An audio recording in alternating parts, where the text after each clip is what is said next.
like your state police here. They're named in the Police Services Act.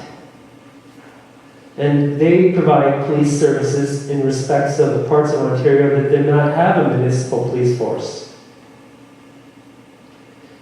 And then there's another group of people in the Police Services Act, the Independent Police Review Director. So there shall be an Independent Police Review Director who shall be appointed by the Lieutenant Governor. There's another person, top man. The Lieutenant Governor is like the queen of the police. And just so you know, they can monitor their police stations, and it says that if a police station is being investigated, the investigator shall not use force to enter and search a station or detachment of a police force. The oath of office for all Her Majesty. The Chief of Police has duties ensuring that members of the police force carry out the duties in accordance with this Act. And that would mean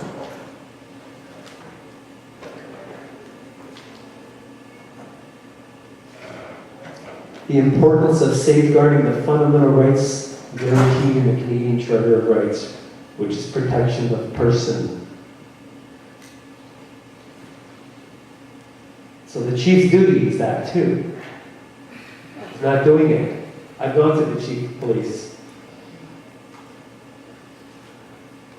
Protection of the public, same thing for the chief of police. The duties of a police officer include preserving the peace, preventing crimes and other offenses, and providing assistance and encouragement to other persons in their prevention, assisting victims of crime, apprehending criminals and other offenders, and others who may be lawfully taken into custody, laying charges and participating in prosecutions, performing the lawful duties that the police chief assigns. A police officer in Ontario has the power to act throughout Ontario and has the powers and duties ascribed to a constable at common law. So if Amanda was over here stealing her keys from me, and that was a crime, a police officer can act in common law and not need a warrant. Criteria for hiring police. This is in the Police Services Act. Is physically and mentally able to perform the duties of the position, having regard to his or her own safety and the safety of members of the public, is of good moral character and habits. I can see that there's a lot of police that don't fit this criteria, and I'm not trying to bash the police, although it's easy to do. I want their help.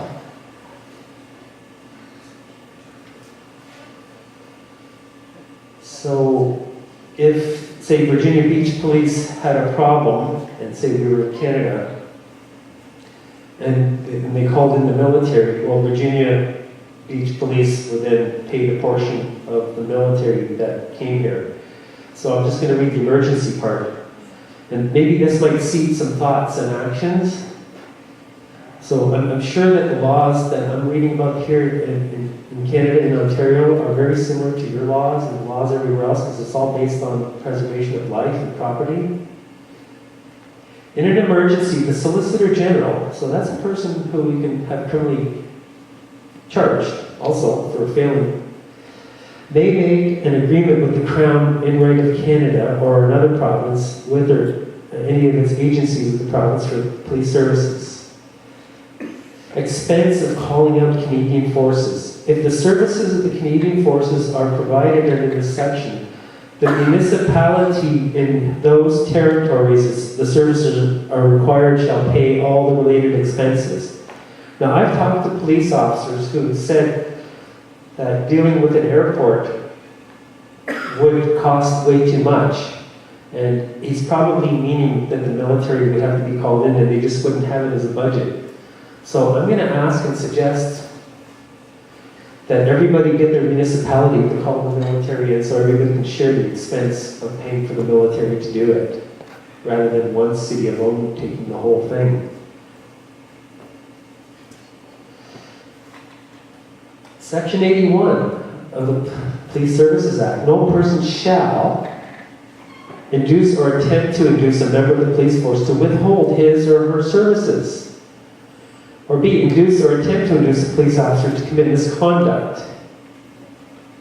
No member of the police force shall withhold his or her services. Well, I would say they're withholding their services by you not being able to have a discussion with them about what you call a crime against humanity, which is what I would call a crime against humanity. So I'm going to suggest, and I don't want to do this, but the police are criminals and they need to be put in jail. And hopefully that they're listening to this, and they need to realize that their duty is not to their commanding officer. Their duty is to the Constitution. Now, I really don't believe in a lot of the Constitution in terms of some of the stuff.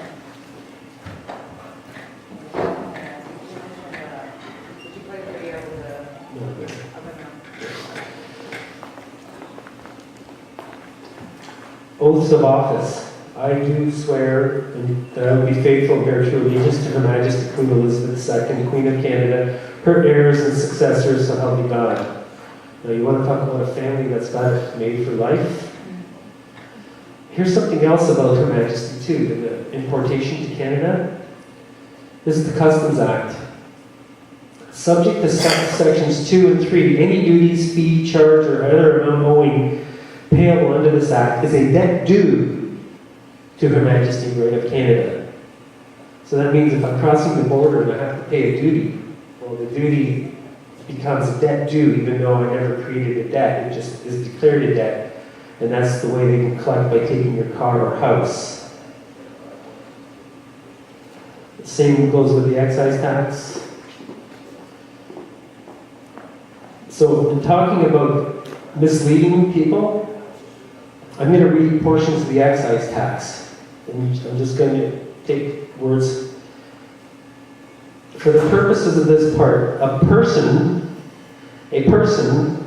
is a financial institution throughout a particular taxation year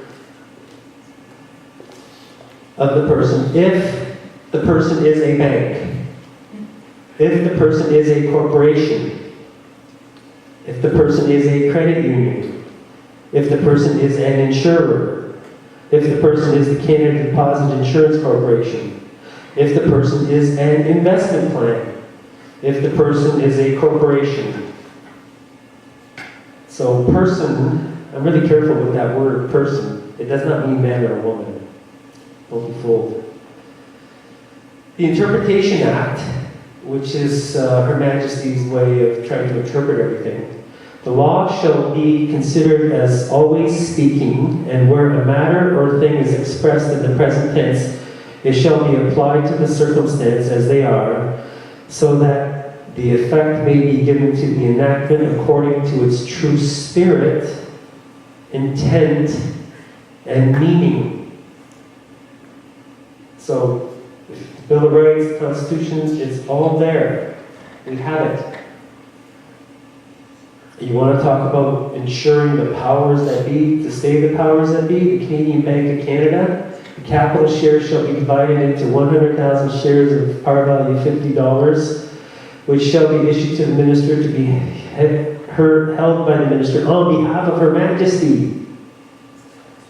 The Royal Canadian Mint, the shares of the Mint are not transferable, and when issued to the minister in accordance with this act shall be registered in the books of the Mint in the name of the minister and held by the minister in trust for Her Majesty. Human Rights Code. Whereas recognition of the inherent dignity and the equal and inalienable rights of all members of the human family is the foundation of freedom, justice, and peace in the world, and is in accord with the Universal Declaration of Human Rights as proclaimed by the United Nations. Here's another good one. The Civil Air Navigation Services Commercialization Act.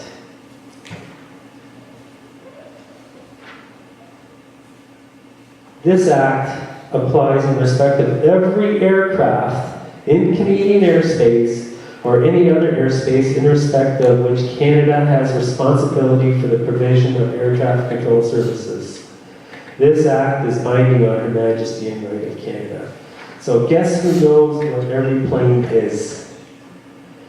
RCMP, that would be like your CIA. There shall continue to be a police force for Canada which shall consist of officers and other members and be known as the Royal Canadian Mounted Police. Qualifications, good character. Every officer is a peace officer, and every part of Canada has the powers, authority, protection, and privileges that a peace officer has by law. And their duties are preservation of the peace and prevention of crimes and offenses against the laws of Canada.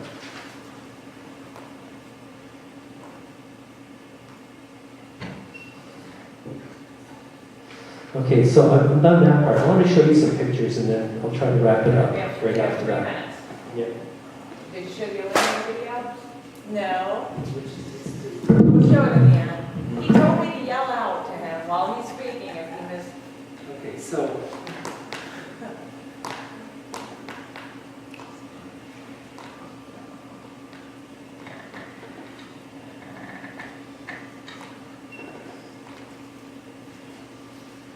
These are the snowbirds. These are the show planes that Canada uses around the world. These are your planes.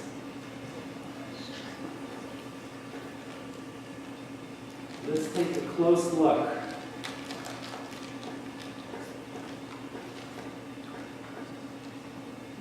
You see right there, top corner? That's a nozzle. Right there, that's a nozzle. What does that nozzle do?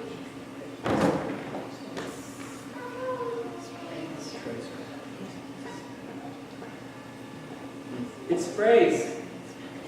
That's how they do it on aircraft. Okay?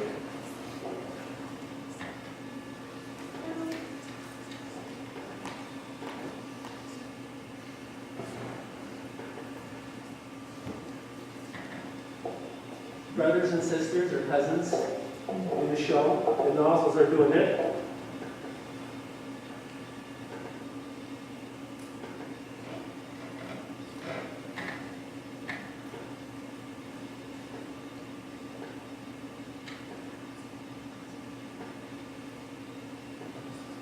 Nozzles, two of them. One for red, one for white, for the show.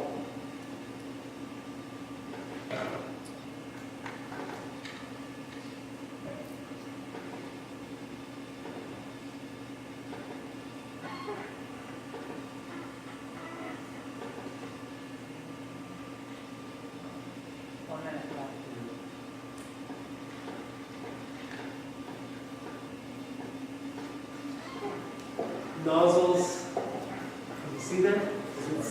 Is it visible? One for red, one for white, in line with output exhaust. And so now I'm going to show you aircraft. No. We gotta go right back. Let's go. Let me show this one. We're gonna get one by one again. Show it. One good one. Okay.